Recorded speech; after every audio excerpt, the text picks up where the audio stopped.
Quick reading for June the 19th to June the 20th. Aries.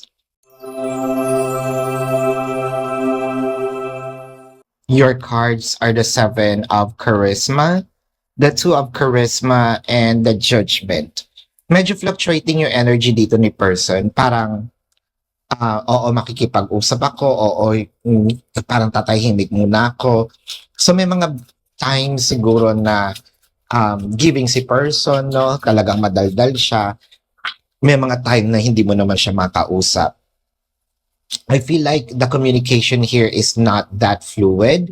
Pero with the Two of Charisma, clarified with the Ace of Intelligence and the Knight of Wisdom, unti-unti lang yung pagbabago niya, no?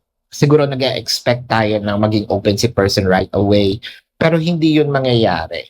Although, nagkakaroon na ng openness, pero parang it seems like very seamless, hindi mo siya halos mapapansin.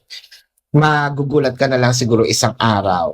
Parang, sandali, hindi naman ito nag-o-open dati Ngayon, nagkakaroon siya ng openness. Siguro ito yung time ito yung time na magkakaroon ng doorway na itong person mo is unti-unti na magiging open sa'yo. No? So this is your quick reading for June the 19th to June the 20th. My name is Daphne, but spirit calls me back.